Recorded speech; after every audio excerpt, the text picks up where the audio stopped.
warahmatullahi wabarakatuh. Kembali lagi bersama anak-anak. Hari ini kita belajar tentang bersih itu sehat, karena kebersihan sebagian dari iman. Kemudian bersih artinya bebas dari kotoran, sedangkan suci artinya bebas dari najis. Najis, apa itu najis? Najis adalah segala sesuatu yang menjadikan terhalangnya seseorang untuk beribadah kepada Allah, seperti terkena jilatan anjing, terkena darah, terkena kotoran atau tinja, dan air seni. Najis sudah pasti kotor, tetapi kotor belum tentu najis.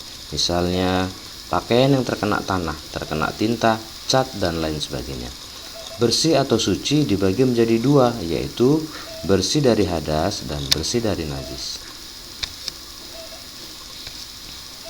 Hadas juga terbagi dua, yaitu hadas besar dan hadas kecil. Hadas besar contohnya seperti mimpi basah bagi lelaki dan haid bagi perempuan. Nah, cara menghilangkan hadas besar adalah dengan mandi wajib atau tayamum jika tidak ada air. Hadas kecil ini seperti buang air kecil, buang air seni, buang air besar, buang angin. Hal ini menyebabkan wudu kita menjadi batal. Cara menghilangkannya adalah dengan cara mencuci dengan air yang bersih, kemudian melakukan wudhu.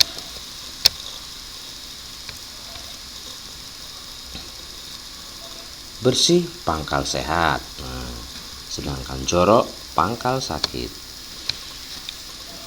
Jika kita akan sholat, maka badan, pakaian, dan tempat harus bersih dari kotoran dan najis. Bersih badan, pakaian, dan tempat tidak hanya ketika kita melaksanakan sholat saja, akan tetapi harus diartikan ke seluruh kehidupan.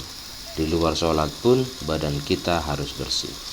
Bersih pakaian artinya segala sesuatu yang kita pakai, seperti baju, celana, peci, topi, tas, sepatu, sepeda, bangku, meja, lemari, rumah, dan lain-lain.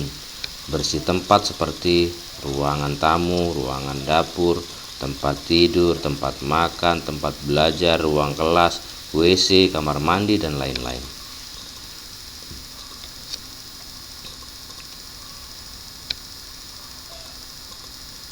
Maka biasakanlah membersihkan anggota badan kita berikut ini. Membersihkan, menggosok gigi dengan teratur. Membersihkan daun telinga serta lubang telinga.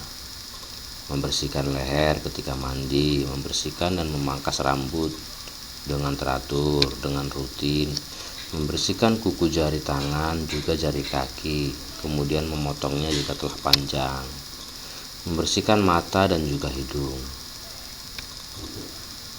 Jangan lupa ketika kita hendak masuk ke kamar mandi atau ke toilet, kita membaca doa ini.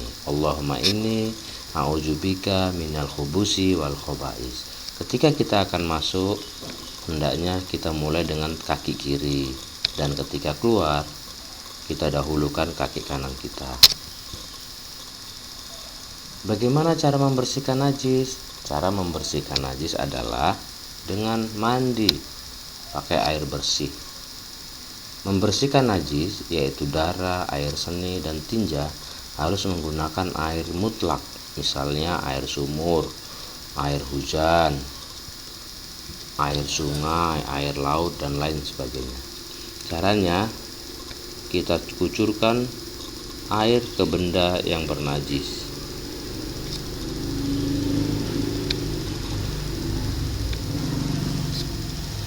Kemudian hendaknya kita terbiasa berwudu,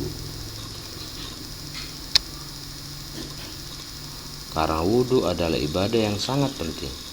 Karena kalau wudu kita tidak benar, maka sholat kita tidak akan sah. Bagaimana cara berwudu? Ini cara berwudu. Pertama, tentu niat. Yang kedua, mencuci tangan. Ketiga, berkumur-kumur. Selanjutnya memasukkan air ke dalam hidung.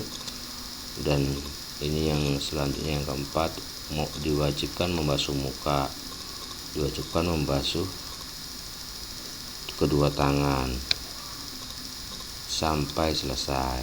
Dan jangan lupa harus tertib. Bagaimana kalau tidak ada air atau kita dilarang oleh dokter tidak boleh kena air? Kita boleh bertayamum, karena tayamum merupakan keringanan yang Allah berikan bagi orang yang kesulitan mendapatkan air atau bagi orang yang tidak diperkenankan menggunakan air karena sakit. Tayamum dilakukan sebagai pengganti dari wudhu atau mandi wajib. Tayamum diperbolehkan apabila tidak ada air, sudah berusaha mencari air tetapi tidak mendapatkannya, sedangkan waktu sholat sudah masuk.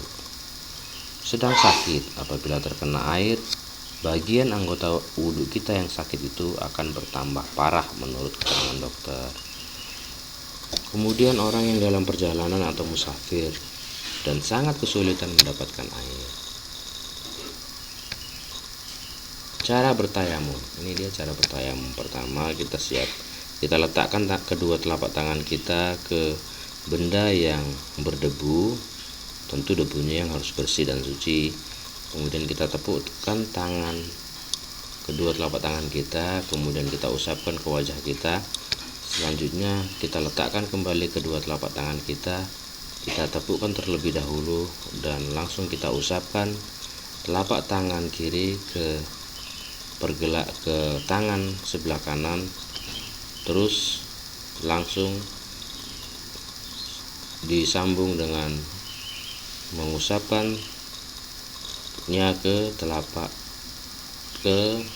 tangan kanan, mengusap dimulai dari punggung telapak tangan kiri langsung ke siku dan kembali ke telapak tangan kiri. Ini dia. Pertama, kita berniat tayamum untuk melaksanakan sholat. Kedua, mengusap muka dengan debu yang bersih. Letakkan dua tangan pada debu dan usapan ke wajah. Ketiga, mengusap dua tangan sampai siku dengan debu yang bersih. Nah, selesai. Sekian dan terima kasih.